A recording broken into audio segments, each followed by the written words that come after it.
Let's get ready to rumble! Ladies and gentlemen, allegedly, it's Golden Boy Promotions. Oscar De La Hoya, Eric Gomez doing the same mistake with Vergil Ortiz that they did with Canelo Alvarez. Are they keeping Vergil Ortiz in the dark? It's Golden Boy Promotions. Oscar De La Hoya, Eric Gomez, Matchroom Boxing, Eddie Hearn, and DAZN negotiating a deal to finalize a Jaron Boots Ennis versus Vergil Ortiz without the knowledge, without Vergil Ortiz knowing the knowledge of it, and his manager, because his manager is saying, I'm not in this negotiation table, and I'm Vergil Ortiz's manager. I'm not on the table.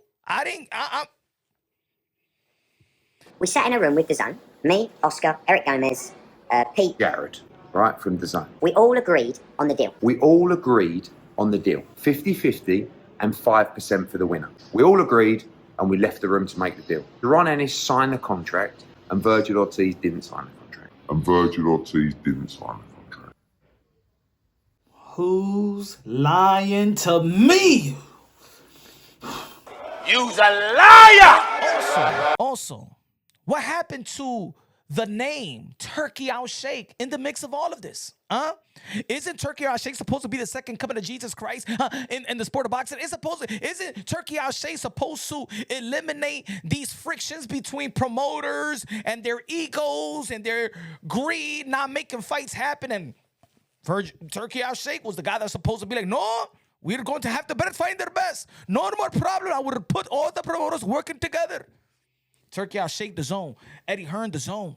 Oscar De La Hoya, DAZN. Why is this a difficult fight to make? And Oscar De La Hoya saying, of course, in his IG post a couple of days ago that they have options. They have a potential Earl Spitz in Dallas Stadium. They have a potential Fundura. Fundura going to be facing Keith Thurman. Even the winner of that will be good.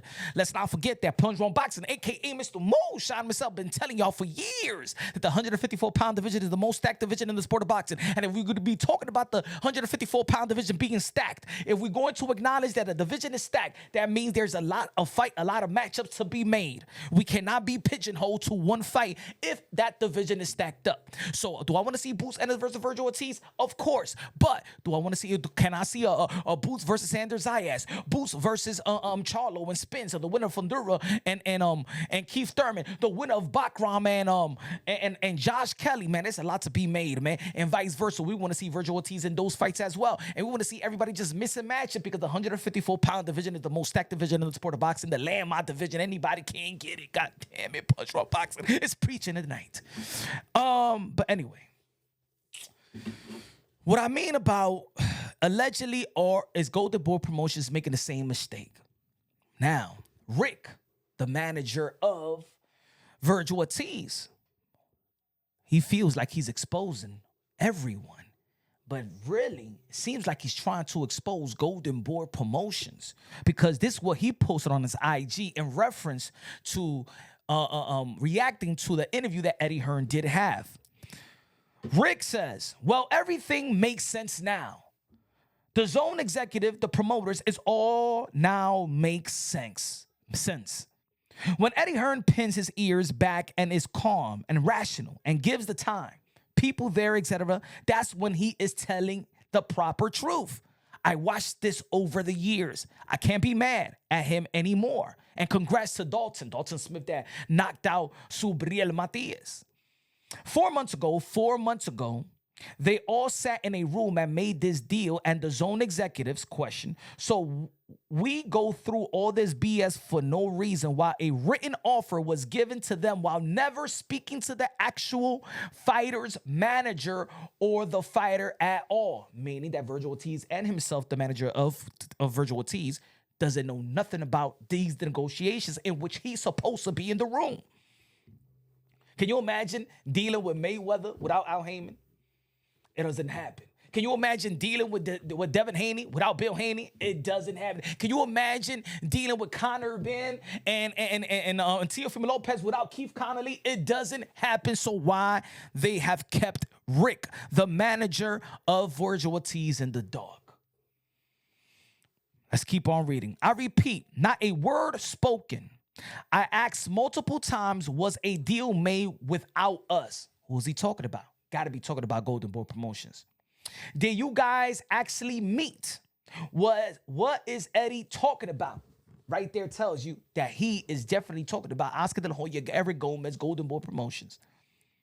I'm sure you all can guess what we were told because you know I asked. Good news is a paper trail will exist now. We barely got our comical offer a few weeks ago, 4 months ago. You all sat in the room and made this deal. Well, no wonder why it's a take it or leave it position to us. No wonder why no other opponent were offered.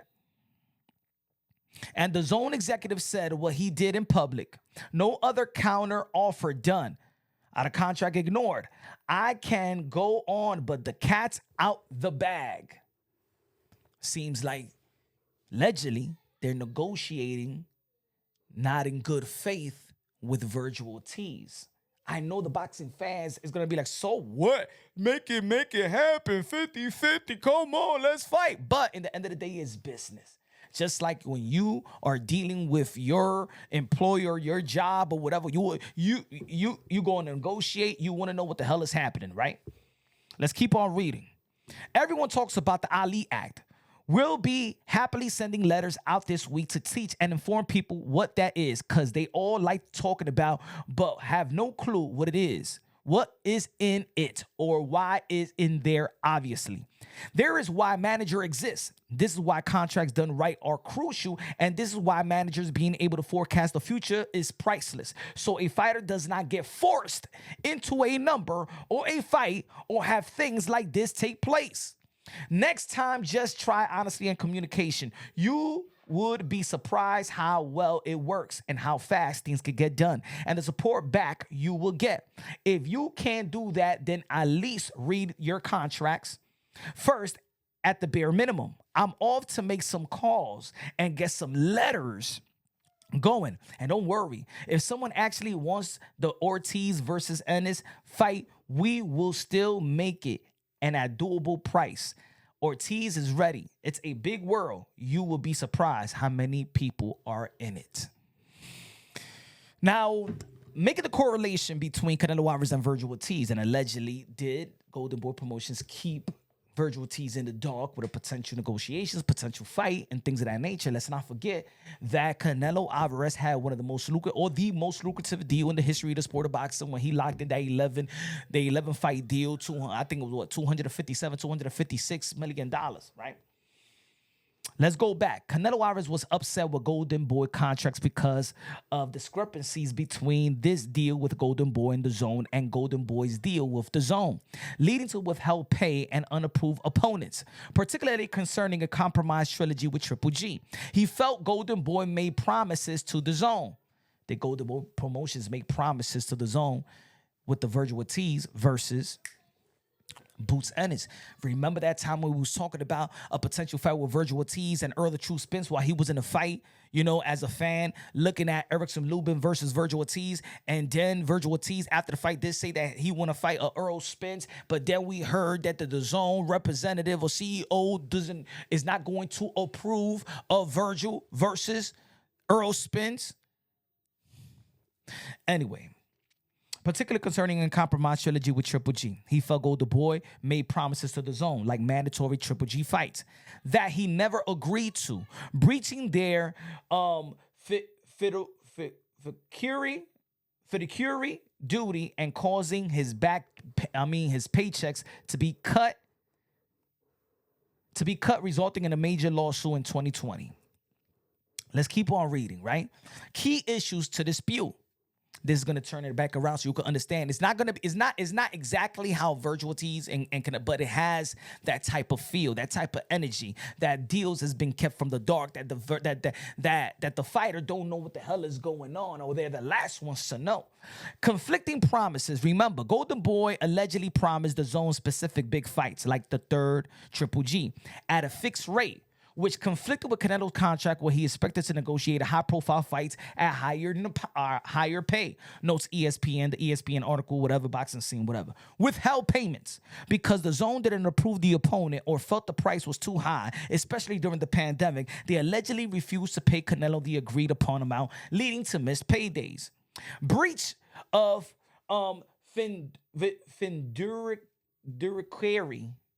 Fiduciary, I like that word. Fiduciary duties.